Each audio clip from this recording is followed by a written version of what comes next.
Hai, bertemu lagi dan kali ini kita akan membahas mengenai tips bagi orang tua dan guru untuk menghentikan bullying dan cyberbullying.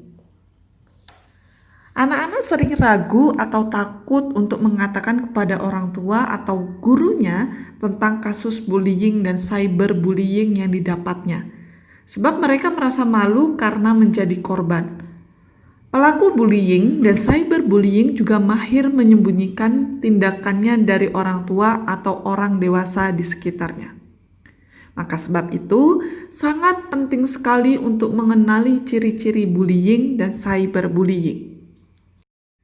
Ciri anak-anak yang menjadi korban bullying diantaranya adalah yang pertama, menarik diri dari aktivitas yang ada di keluarga dan teman-temannya secara tiba-tiba. Yang sebelumnya aktivitas tersebut merupakan kesenangannya dan tiba-tiba mereka menarik diri dari aktivitas tersebut. Kita sebagai orang tua dan guru wajib untuk mencari tahu apa alasan anak-anak tidak ingin bergabung di kelompok atau di kerumunan keluarga dan teman-temannya. Yang kedua adalah mendapatkan nilai yang rendah secara tiba-tiba. Sedangkan yang ketiga, menolak untuk ke sekolah atau masuk kelas. Sebagai orang tua dan guru, ini menjadi pertanyaan besar. Kenapa tiba-tiba anak tidak ingin masuk sekolah atau masuk ke kelasnya? Yang keempat adalah menunjukkan perubahan mood, tingkah laku, pola tidur, nafsu makan, dan depresi atau rasa khawatir. Bisa juga yang dilakukan anak-anak adalah menghindari diskusi dan menggunakan gadget secara rahasia. Tiba-tiba menjadi sedih, marah, dan stres setelah dan selama online bermedia sosial. Bisa juga menampakkan rasa khawatir ketika melihat pesan, email, atau postingan media sosial. Hal lain yang perlu dilakukan oleh orang tua, guru, dan orang dewasa lainnya adalah mencegah cyberbullying sebelum terjadi. Hal ini merupakan cara terbaik untuk menghindarinya. Agar tetap aman selama menggunakan gadget, ajarilah anak-anak untuk yang pertama adalah menolak meneruskan pesan atau konten yang berisi cyberbullying. Kedua adalah mengatakan kepada temannya untuk menghentikan cyberbullying.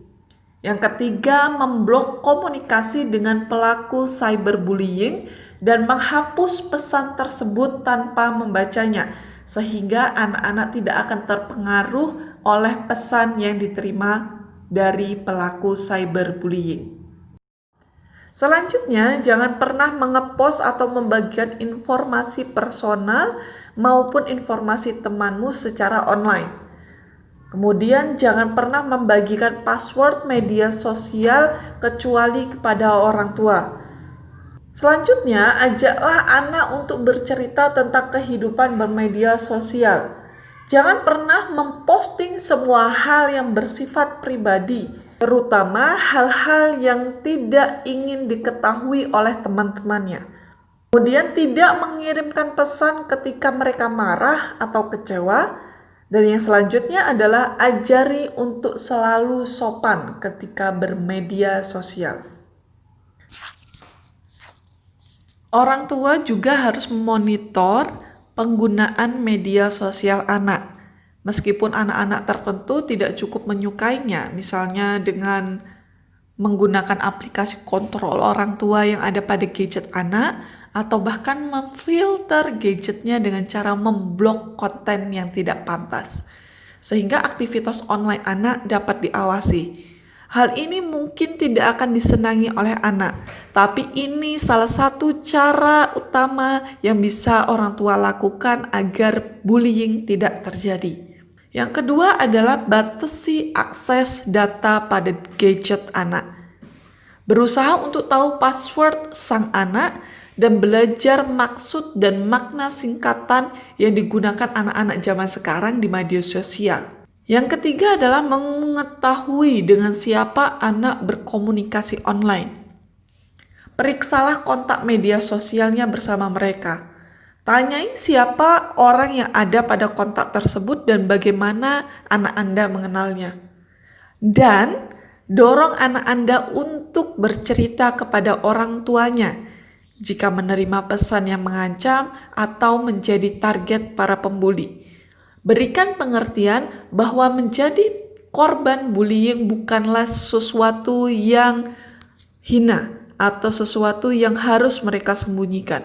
Buat anak-anak merasa nyaman untuk bercerita kepada orang tuanya, sehingga mereka tidak merasa malu atau terbebani ketika mereka menceritakan mengenai bullying. Lalu bagaimana jika anak Anda menjadi seorang pembuli? Sangat penting bagi orang tua untuk mengakhiri tindakan negatif tersebut sebelum berdampak serius dalam jangka panjang bagi anak Anda. Anak yang membuli temannya biasanya mempunyai resiko penyalahgunaan obat-obatan dan alkohol, rentan berkelahi, merusak properti, dan dikeluarkan dari sekolah. 2 kali lebih rentan melakukan tindakan kriminal sebagaimana orang dewasa. Kemudian ketika dewasa menjadi sering berbuat kasar dan kejam pada pasangannya, bahkan kepada anak-anaknya kelak. Jika anak Anda mempunyai masalah dalam mengelola emosinya seperti marah dan frustasi, bicaralah pada terapis untuk menemukan solusi bagaimana menghadapinya dengan cara yang benar.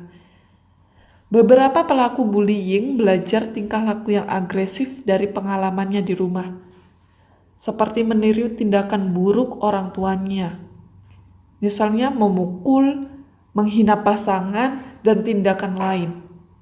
Layaknya mengumpat wasit, mengumpat tim lawan saat mengajak anak menonton bareng pertandingan, bersumpah serapah kepada pengendara lain di jalan, mempermalukan pelayan toko atau pembantu yang berbuat kesalahan, atau membicarakan hal negatif mengenai siswa lain, orang tua, atau guru. Sehingga anak-anak berpikir tindakan tersebut dapat diterima untuk melakukan bullying atau cyberbullying kepada teman-temannya. Berikut adalah tips untuk orang tua dalam menangani anak yang suka membuli. Yang pertama adalah pelajarilah kehidupan sang anak. Jika di rumah orang tua tidak ada hal yang mempengaruhi anak untuk melakukan bullying, sangat dimungkinkan teman-teman sebayanya mendorong atau mempengaruhinya untuk melakukan bullying. Sehingga semakin Anda memahami kehidupan sang anak, akan lebih mudah Anda akan mengidentifikasi sumber masalah. Yang kedua, didiklah anak Anda mengenai seluk-beluk bullying. Sebab anak Anda tidak mengerti betapa menyakitkannya tindakan mereka. Ajari untuk berempati dengan cara memintanya untuk melihat dari perspektif korban bullying.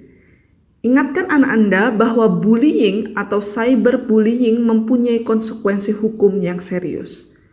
Sedangkan yang ketiga, mengelola stres. Ajari anak Anda mengelola stres dengan cara yang positif. Tindakan bullying anak Anda bisa saja karena percobaannya untuk bebas dari stres. Dan bisa saja karena stres dan kekhawatiran orang tua menciptakan lingkungan rumah yang tidak stabil. Berolahraga, bermain di alam, atau bermain dengan hewan peliharaan kesayangan bisa menjadi cara terbaik untuk anak dan orang tua mendinginkan suasana dan ketegangan. Tips yang keempat yaitu atur batasan penggunaan gadget. Biarkan anak Anda tahu bahwa Anda akan memonitor penggunaan gadgetnya, termasuk email dan media sosial lainnya sampai tingkah laku anak Anda membaik. Sedangkan yang terakhir yaitu ciptakan peraturan yang bertingkah laku konsisten dan pastikan anak Anda mengetahui konsekuensinya atas pelanggaran dan peraturan tersebut. Mudah-mudahan video ini menjadi manfaat dan dapat dipraktikkan oleh teman-teman semua. Terima kasih.